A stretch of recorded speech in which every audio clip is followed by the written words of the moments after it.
Hey guys, it's me B and I am back with another review video. Yay!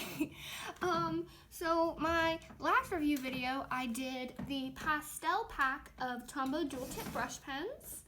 I'll leave a link to them. I'll leave a link to the video in the description box down below. And this time I have another pack that was a gift from one of my friends. So was the other pack. This is the celebration pack. You'll notice this one does not have a blender. It's 10 pieces. So is the brush nib and the point nib. Okay, so it comes in a nice firm plastic packaging. There's a picture on the front and like a word that is supposed to represent the colors in the pack. So this one's celebration, so we'll probably draw something later on that's celebration themed. It comes with 10 pieces and each marker has a felt nib and a point nib. They're nylon brushes, they're acid free. They're also water-based inks, which means you can use them for watercolor, which is something I want to try out in this video, so hopefully we get to this. You can use it for hand lettering and illustration. My hand lettering is not the best, but maybe it'll improve, and I have been practicing, so hopefully it has. Yeah, so these are the 10 colors included. The price is not on here, and since it was a gift, I'm not entirely sure what it was. So I guess it is definitely on the more expensive end because that means each marker is over $1. However, I've heard this. I haven't had them long enough to tell you if this is true or not. I heard they last for a long time, and from the amount I've used my other pack, the nibs do seem to be durable, but I've only had it for a couple weeks. So I'm not the best judge. Sorry about that. Yeah, let's open them up. So it comes in a plastic, and then you remove the paper, and then the marker's in here. And there's this cool geometric pattern that I'm kind of digging. So if we take them out, you'll notice they have a black barrel. I'm going to assume that means they use recyclable plastic, but I can't tell you for sure.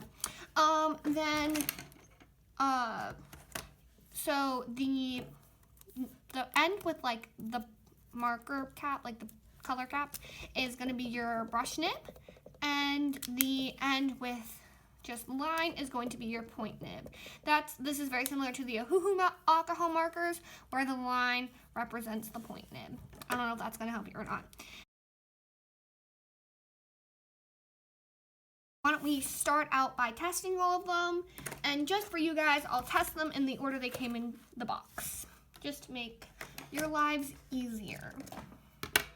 So the first color is this orange 925 marker. So we have the brush nib. Ooh, this is a nice, vibrant orange. It's giving me some pumpkin vibes. I'm not sure if that's because it's October and we decorated my house this weekend, but that's what I'm feeling right now. Okay. The next color is this nice, vibrant pink, a 743, which I believe was in the other pack. Was it, or was it a 723? Let me check. No, okay, so the 723 is a common marker in both packs, but I like pink, so not complaining. So this is a nice deep hot pink, also very vibrant with the orange, which is a high contrast to the pastel pack I reviewed the other day, or not the other day, it was a couple weeks ago. Yeah, no sense of time. So the next marker is this light blue, which is a 541. I guess it's not a 541 because there's only one 541, so it's the 541, but who cares about articles? Okay, so this is a nice baby blue, I think is what I'm gonna call it. Yeah, baby blue. I think it's more on the pastel side. However, it actually looks quite nice with the hot pink right next to it. The next marker is, here it looks like a gold, but on the packaging, it's kind of giving me like a brownish vibe. So, not sure what that's gonna mean, but let's see. Okay, so yeah, I guess it is like a yellow brown. Definitely not, I guess, is it gold? I don't know, gold is a yellow brown.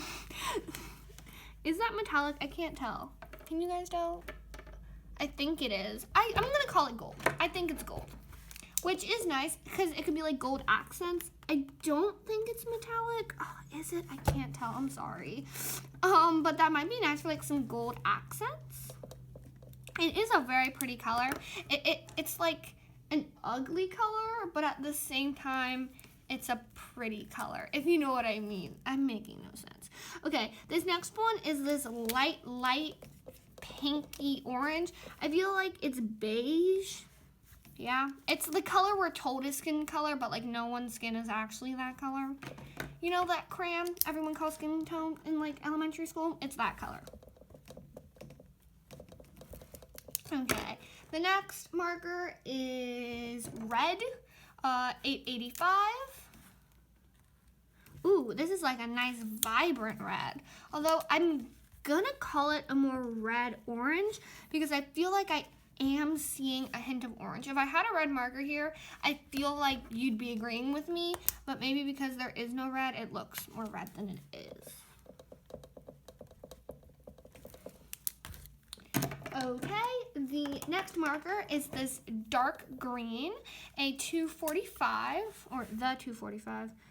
I just won't use articles. Okay, so it's not as dark as I thought it was gonna be. It's more of like a tree green, you know? Like, it reminds me of the green Crayola marker you get in like the 8-pack. It's that color, if that's helpful to anyone. I doubt it is. Okay, the next color, oh, I skipped a color. I skipped 723. Okay, we'll do that here right now. Okay, so this was the marker I mentioned earlier that was in the pastel marker kit. It's quite a nice marker. It's a lighter version of this color, not as vibrant, but very saturated, if that's the right word. I personally really like it. It's like a pink lemonade color, like artificial pink lemonade.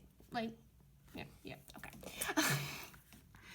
Okay, so this is 245. I mean, 452. Sorry. It's a nice sky blue. I think if you add it with darker blue, it might be a nice ocean color. But I don't have a darker blue, so I couldn't tell you for sure. And the last one, let's hope I can fit it, is this yellow. It's a vibrant yellow, if you can see that, very nice in color. I'm enjoying this yellow. Sunny yellow. Yeah, I like this color. This is 055. So these are supposed to be, I've seen a lot of people when they do calligraphy blend the colors together quite nicely. So I thought we'd test that. To give them the benefit of the doubt, I'm just going to use the two pinks because it's easier to blend colors of the same color that are different shades or tints.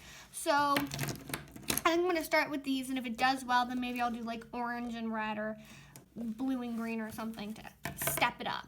So when I blend, I like to start with the lighter color. So I'm using the 723 first. Then I'm going to go in with the 743 and go from the outside and work my way in, going over it. And then I'm going to go back over it with this one. And then it forms like a blendiness. I don't have the thickest paper, so it did kind of come up. But this actually is thick paper because it's watercolor paper. So if you go over it too much, the marker does kind of chew it up. So I'm just going to dab it a little bit. And then it makes somewhat of a nice line of transition. I think it did okay. I think it did fine. If we take the two blues, which are more of an extreme, I'll start with the lighter blue, which is the 451. And then I'll go in with the darker blue, which is the 452. And then going back with the lighter blue. Oh, that made a really nice transition. Do you see that? Let's zoom in here. The nice blue. Okay, that was awkward. Okay, so I think they blend quite nicely. This one didn't have the blendy marker thing, but it still turned out, in my opinion, very nice. So now that we have our colors down, I didn't really do this in my last review, but let's see how it does with calligraphy. So I started out with the dark pink and just made some lines to see the thick and thinness I could get out of it. I'm not the best at calligraphy, but I tried. So the point is you put pressure on the down lines and no pressure on the up lines, so the up lines are thinner than the down lines. As you can see, I'm meh at it. Sometimes you'll see really experienced calligraphers take a lighter color and then put a darker color over it, and then they try to blend it out to get a cool, nice look. I wasn't super successful at this because the two pinks didn't blend together that well. However, when I attempted to do it with the blue, it turned out much, much nicer. And it's just a nice way to level up your calligraphy, and if it's not that good like mine isn't, then it can turn out better. I also outlined it with a black pen just to make it stand out more. Okay, so I've come up with a design, but before I upscale it, I need to figure out how to use these as watercolors.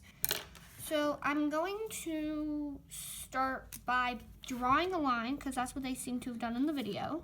I mean, in the image. Okay, I'm assuming I'm not supposed to wait for it to dry. And then I'm just gonna, okay, nothing is happening.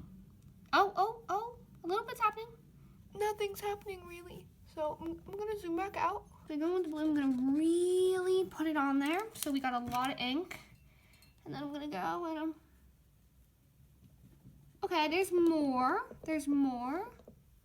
I guess like transfers a little bit, but it's not, that's not like enough.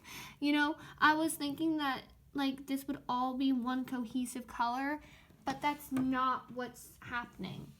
So I'm taking the top part of my watercolor set, a ceramic plate or anything would really work, and I'm just applying the marker to the surface, then slightly wetting my brush and painting right on. As you can see, it works just fine.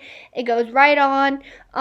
The only pain in the butt is that you have to constantly apply more marker, and you can't put the marker if it's wet, so you have to make sure you dry the area and then reapply the marker, and it just keeps on going on and on, so it's kind of repetitive, but it's fine. So I'm also trying to figure out if I can mix colors, so I'm taking the two blues and mixing them together. Later on, you'll see that I do it better in the final part where I'm doing the image. The light colors don't really show up, so that's going to be the light blue, the light pink, and the beigey, really light beige color. So those aren't really going to show up. The yellow does show up, so that's good. So now that I figured out what my how to use the watercolors, I started enlarging my drawing. I sped this up because the video was already kind of getting long and I didn't want it to get too long. So what I'm doing is I'm drawing a person and the face is cut in half, and so one side is going to be like lemon and then the other one's going to be pink lemon themed. So the pink lemon one's like supposed to be like more freer and a little bit more messy.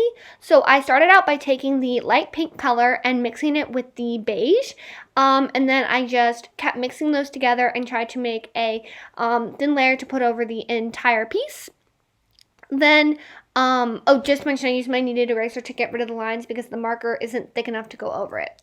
Then using the darker pink, I did the hair, and then I also attempted to outline the lips. I did the eyebrows, and I also did the pink lemon slices. I added some shading around the nose, and some cheek highlights.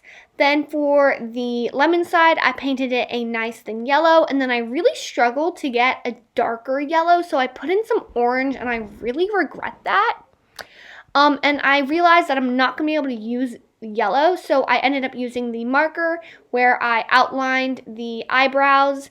For the pink and the yellow one, I used the yellow marker to color in the lemon slices, outline the lips, and do the nose and everything. So yeah, that's what I ended up doing. Okay, so now that I have finished using the Celebration set of markers, Let me reflect on them. So I think as markers, they are quite nice. If you want to see like how they work with coloring in, you can check out my previous Tombow marker review, which I'll leave in the description box down below. As watercolors, I think they worked quite nicely. The yellow side was a little bit hard for me because I only had one shade of yellow and it didn't really work out the way I wanted it to. However, I think if you are better at watercolor than me, you might be able to make something better happen out of this. I mean, I'm not completely disappointed with this. Do I love it? No, but I don't think it's the marker's fault. I think they are a good buy because they are more than just a marker. They're dual tipped, so multi-purpose. And not only that, you can use them as watercolors, you can use them for calligraphy, you can use them for coloring in. So it's just a wide array of things. I know I really haven't gotten into the calligraphy aspect of the Tombow dual tip markers. So if you want me to do that, I have one more pack of markers to review. And so in that pack, I'll do like a calligraphy section instead of doing like a watercolor. So stay tuned for that. I hope you found this review helpful. Let me know in the comments down below what I could do or what I could take out of it to make it as informational and helpful as possible. So I'll leave links to all the things I used in the description box down below. If I don't link something and you'd like to know where I got it, just comment down below and I'll get back to you as soon as possible. And I'll see you guys next time. Bye!